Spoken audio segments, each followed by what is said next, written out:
Hello दोस्तों, good evening. सभी को गुड इवनिंग। आप सब कैसे हैं?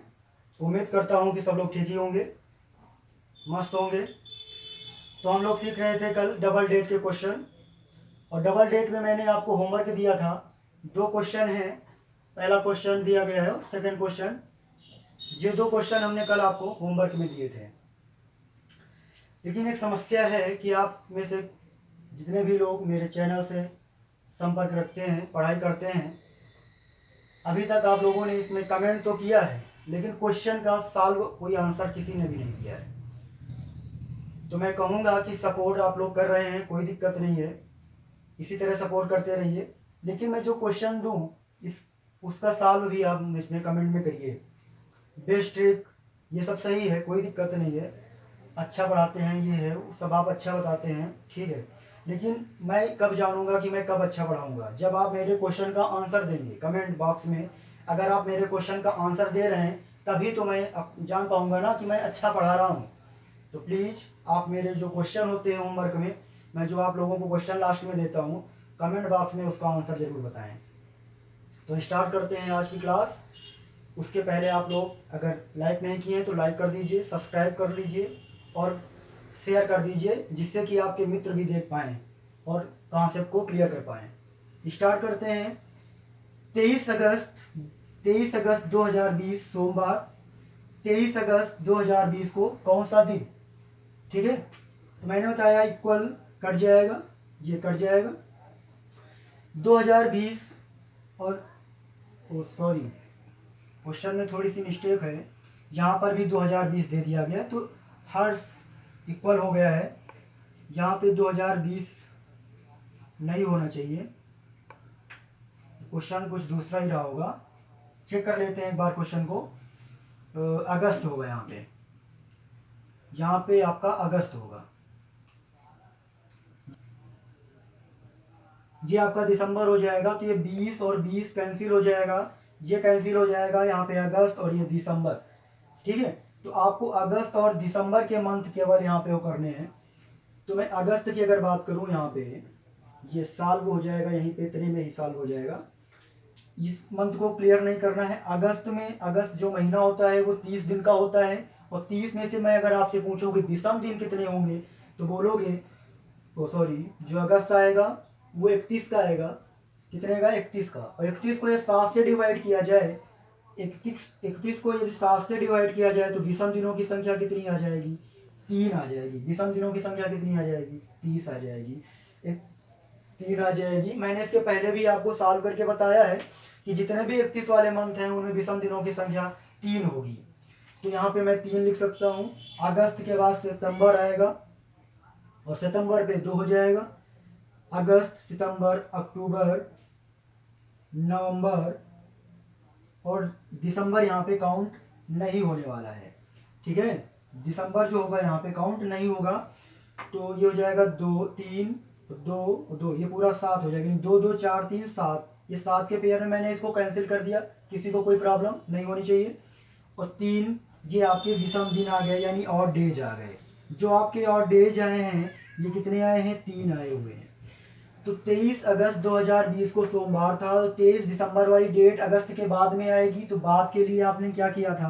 प्लस किया था। ये 1 है और ये 3 है, इसका मतलब ये 4 हो जाएगा ना। इसका मतलब ये 4 हो जाएगा, और 4 को हम लोग क्या बोलते हैं? बृहस्पतिवार। क्या बोलते हैं? बृहस्पतिवार। ये आपका क्वेश्चन सॉल्व हो जाएगा। ठीक है, यहाँ पे आप लोग थोड़ा सा सही कर लीजिए, मिस्टेक हो गई क्वेश्चन लिखने पे।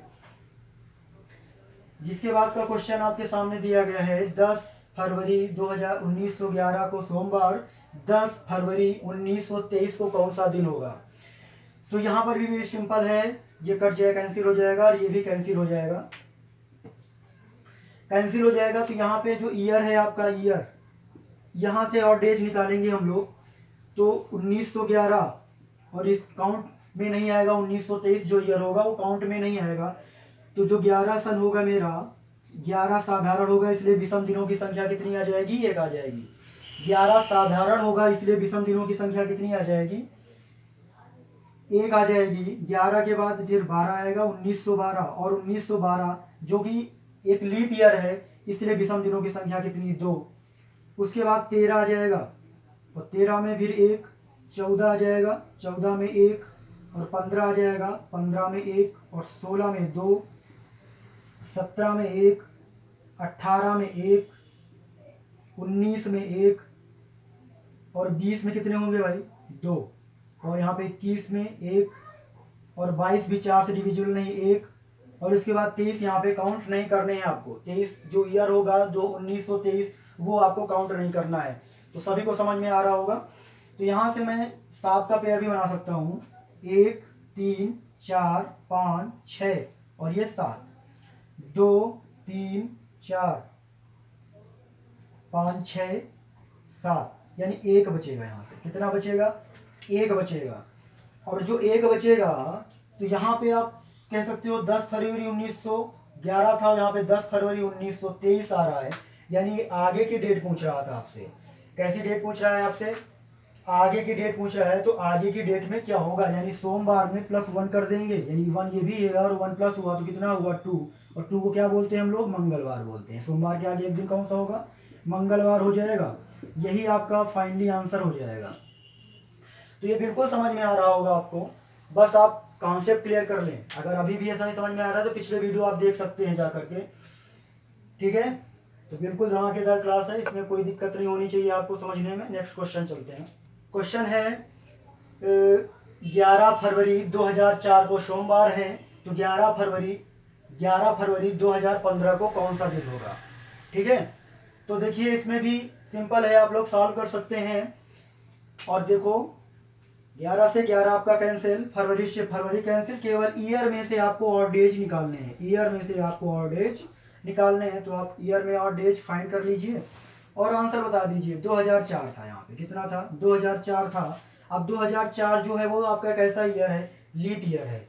2004 जो है वो लीप ईयर है, और लीप ये काउंट नहीं होगा इसमें, 2014 तक काउंट होगा। ये लीप ईयर इसलिए 2। अब यहाँ पे 5 आएगा, 1 आ जाएगा, 6 आएगा, 1 आ जाएगा, 7 आएगा, वो भी 1 आएगा, 8 आएगा, 8 में कितना हो जाएगा भाई? 2 हो जाएगा, 9 में 1, 10 में 1, और 11 में 1, 12 में 2, और 13 में कितना? ये आ जाएगा 13 में 1, और 14 में कितना आ जाएगा? जो कि 4 से डिविजिबल नहीं होगा, इसलिए 1 इसमें भी होगा, यानी 14 में भी 1 ही होगा। तो यहाँ से 2004 से लेकर 2014 तक के सन में कितने और डेज आए हुए हैं जरा इसको, और 7 के पेयर में कैंसिल करते चले जाएंगे। 2, 3, 4, 5, 5 2 7, 1 2 3, 3 2 5, और 5 2 7, यानी कैंसिल हो गया। यानी इसमें जो और डेज आए हुए हैं वो कितने और डेज आए हुए हैं? 0 आया हुआ है। और डेज कितना आया हुआ है? 0 आया हुआ है। और डेज जो आया हुआ है वो 0 आया हुआ है, यानी इसमें हम कितना प्लस कर देंगे? 0 प्लस कर देंगे। अगर मैं 0 प्लस करता हूँ तो मेरा आंसर क्या होगा? जो था वही तो आंसर हो जाएगा ना, यानी सोमवार आंसर हो जाएगा। किसी को कोई प्रॉब्लम नहीं होनी चाहिए, बेस्ट मेथड है, आप बिल्कुल सुपर मेथड सीख रहे हो, कोई दिक्कत नहीं है। इससे आसान अब आपको नहीं मिलने वाला है, कहीं पर भी नहीं मिलने वाला है, इससे आसान आपको कहीं नहीं मिलेगा। तो आप बिल्कुल प्रैक्टिस करिए और इस मेथड को सीखिए। नेक्स्ट क्वेश्चन चलते हैं। अब हम लोग सीखने वाले हैं कैलेंडर रिपीट, यानी रिपीट कैलेंडर। कैलेंडर द्वारा रिपीट कब होता है? ठीक है ना। जैसे जर्नली हमने आपको बता दिया है कि शताब्दी वर्ष का जो कैलेंडर होगा 400 वर्षों में प्रयोग में आएगा, 400 वर्षों में प्रयोग में आएगा। मैं अगर आपसे ये बात पूछूं, सिंपल सी बात है, सिंपल सा लॉजिक है। जैसा कि आप लोग बोलते हैं कि जो आपका लीप ईयर आता है, जो आपका लीप ईयर आता है वो 4 वर्ष बाद आता है। मैं किसी भी स्टूडेंट से अगर ये बात पूछूं कि बताइए कि लीप ईयर कितने वर्षों बाद आता है, तो आप जनरली यही बोलेंगे सर 4 वर्षों बाद आता है। लेकिन ये जो 4 वर्षों बाद है ना, ये कम से कम, यानी कम से कम 4 वर्षों बाद तो आना फिक्स ही है, लेकिन अधिकतम 8 वर्षों के बाद भी आ सकता है। कैसे आ सकता है जरा इसको भी सीख लीजिए, यहाँ पे आपके कॉन्सेप्ट को क्लियर करेगा। मैं अगर आपसे कहूँ कि यहाँ पे जो भी कॉन्सेप्ट है कि 1896 जो ईयर है आपका, ये जो 1896 ईयर है, ये कैसा है? लीप ईयर है ना। तो लीप ईयर है बिल्कुल, क्यों? क्योंकि ये 4 से डिविजिबल है, 4 दूना 8 और 4 चौके 16, बिल्कुल ये आपका लीप ईयर है, आप कहोगे इसको लीप ईयर।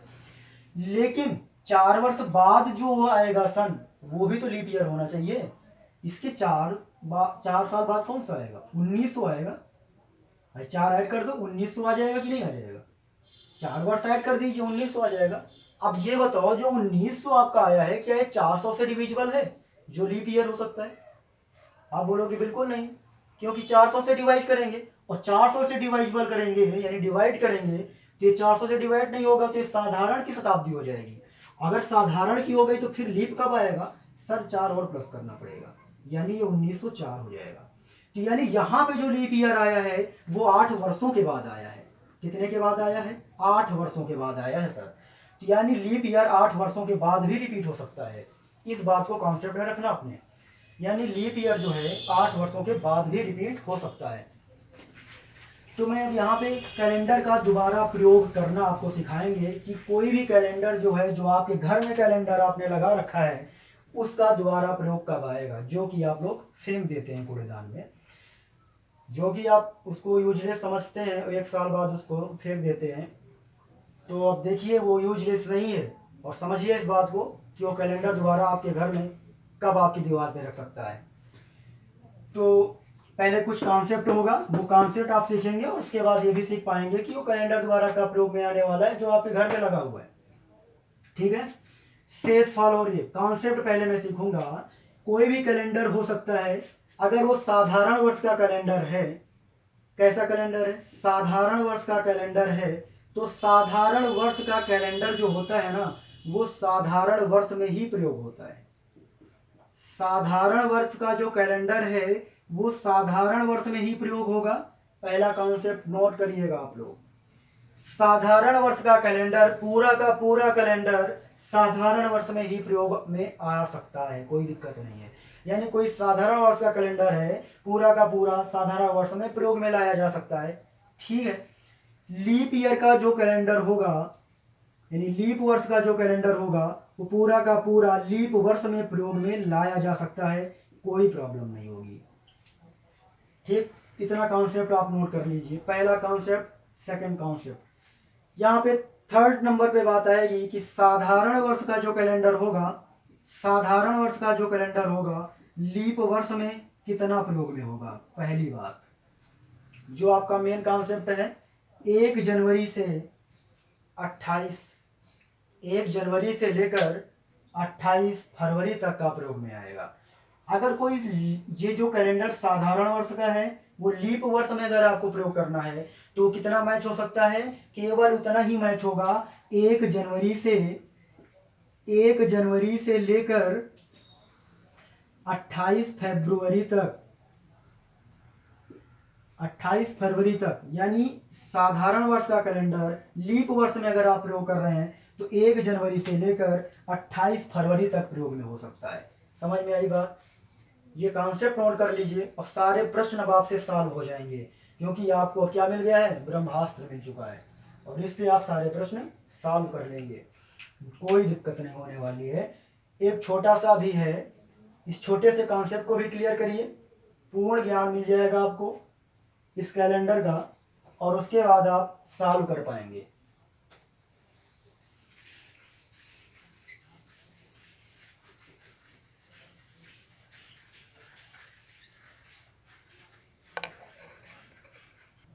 शेषफल वर्ष में जोड़ना।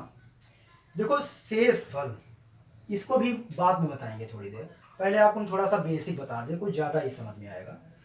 बेसिक क्या है कि एक प्रश्न है मेरे पास, वो प्रश्न ये कह रहा है कि 1991 का कैलेंडर, 1991 का जो कैलेंडर है, 1991 का जो कैलेंडर है, ये दोबारा कब प्रयोग में लाया जा सकता है?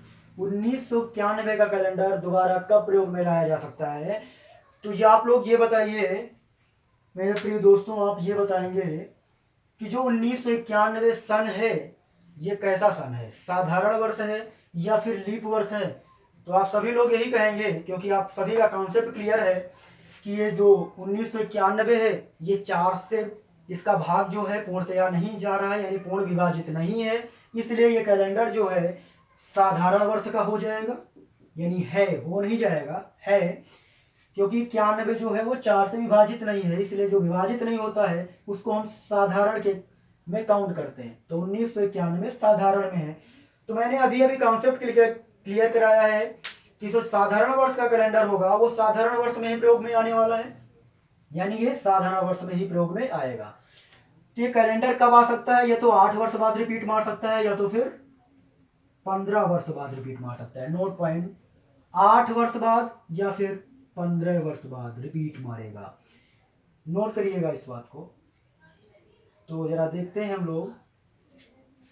पहले तो यहां से भी हम चेक कर सकते हैं या फिर डायरेक्टली जरा सा, यदि आपका शेषफल इस संख्या को जो भी कैलेंडर रिपीट करने के लिए दिया जाता है उसको पूछें और 4 से अगर आप भाग कर रहे हैं तो अगर 0 बचेगा तो कितना जोड़ेंगे आप? 28 जोड़ेंगे। पहला कॉन्सेप्ट नोट करिए यहाँ से। अगर 4 से भाग दे रहे हैं, देखो किसी भी संख्या को अगर आप 4 से भाग देंगे, किसी भी संख्या को अगर आप 4 से भाग देंगे तो शेषफल क्या क्या बचने वाला है? तो शेषफल पहली कंडीशन में 1 बचने वाला है, 0 बचने वाला है। दूसरी कंडीशन में 1 बचने वाला है, तीसरी कंडीशन में 2 बचने वाला है और चौथी कंडीशन में 3 बचने वाला है, 4 नहीं बचेगा। ठीक है, तो ये शेषफल होंगे। किसी भी संख्या को यदि आप 4 से भाग करोगे तो ये उसके शेषफल होंगे। क्या होंगे? ये इसके शेषफल होंगे। तो मैं वही लिखा रहा हूँ यहाँ पे। एक अगर शेषफल बचेगा तो कितना जोड़ेंगे आप? 6 जोड़ देंगे। कितना जोड़ेंगे? 6 जोड़ देंगे। अगर 2 शेषफल बचेगा तो आप 11 जोड़ेंगे, और अगर 3 शेषफल बचेगा तो भी आप 11 ही जोड़ देंगे। अब यहाँ से आपको ना ही 7 याद कर रखना है, ना ही 8 याद रखना है और ना ही 15 याद रखना है। बस डायरेक्ट इसी बात को आप काउंट कर लीजिए और समझ लीजिए और आपका आंसर तुरंत आ जाएगा। अब इस बात को हम समझेंगे कि आंसर तुरंत कैसे है। पहले मैंने बोला है 1991 कैलेंडर, जो भी सन दिया जाता है उसको 4 से डिवाइड करेंगे।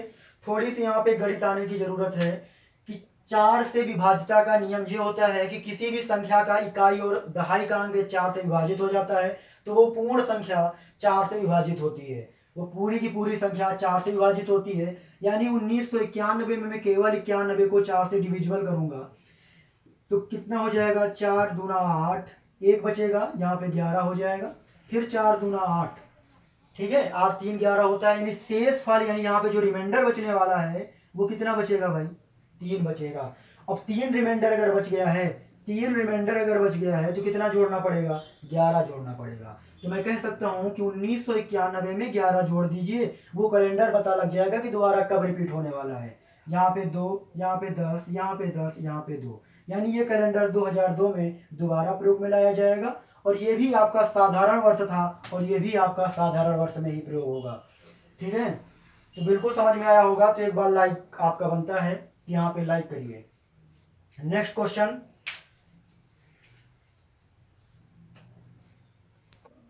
क्वेश्चन है सन 1947 के कैलेंडर का दोबारा कब प्रयोग होगा? वेरी सिंपल, 1997 कैलेंडर का दोबारा कब प्रयोग किया जाएगा? तो मैंने बताया है कि आपको इसी जगह पे 4 से इसको डिवाइड कर दीजिए, क्या रिमाइंडर बचता है। तो मैं 19, 4 दूना 8, 1 बचेगा, 16 हो जाएगा, 17 हो जाएगा, 4 चौके 16, 1 रिमाइंडर बचेगा। यानी रिमाइंडर जहाँ जो आएगा वो कितना आएगा? 1 आएगा। तो यानी रिमाइंडर यानी शेषफल 1 आया है। जब 1 शेषफल आया है तो मैं कितना ऐड करूंगा? 6 ऐड करूंगा। तो 1997 में मैं 6 ऐड कर देता हूं तो कितना आता है भाई? 6 7 13, इधर 10, इधर भी 10, इधर 2, 2003 में प्रयोग होगा। वेरी सिंपल, ठीक है, 2003 में प्रयोग होगा। ठीक है, यहाँ पे समझ में आ गया होगा कि 1997 का कैलेंडर दोबारा का प्रयोग में आने वाला है, 2003 में प्रयोग में आने वाला है। तो समझ में आ रहा होगा, ऐसी उम्मीद करता हूं कि सभी को समझ में आ रहा होगा। सन 1993 के कैलेंडर का दोबारा कब प्रयोग होगा? अब यहाँ पे 93 की बात कर रहा है, मैं 4 से डिवाइड करता हूं इसको, तो ये 4 दूना 8, इधर आ जाएगा, 4 3 12, फिर एक रिमाइंडर बचने वाला है। यहाँ पे रिमाइंडर कितना बचेगा? 1 बचेगा। मैं कितना ऐड कर दूंगा? यहाँ पे 6 ऐड कर दूंगा। तो 1993 में अगर मैं 6 को ऐड करता हूं तो 1900 कितना आ जाएगा? 99 आ जाएगा। यानी ये कैलेंडर जो है 1999 में प्रयोग होगा। ठीक है, तो बिल्कुल समझ में आ रहा होगा। तो आप सभी लोग शेयर करें, सब्सक्राइब करें और कमेंट करें। शेयर ज़्यादा से ज़्यादा करें। जय हिंद, जय भारत।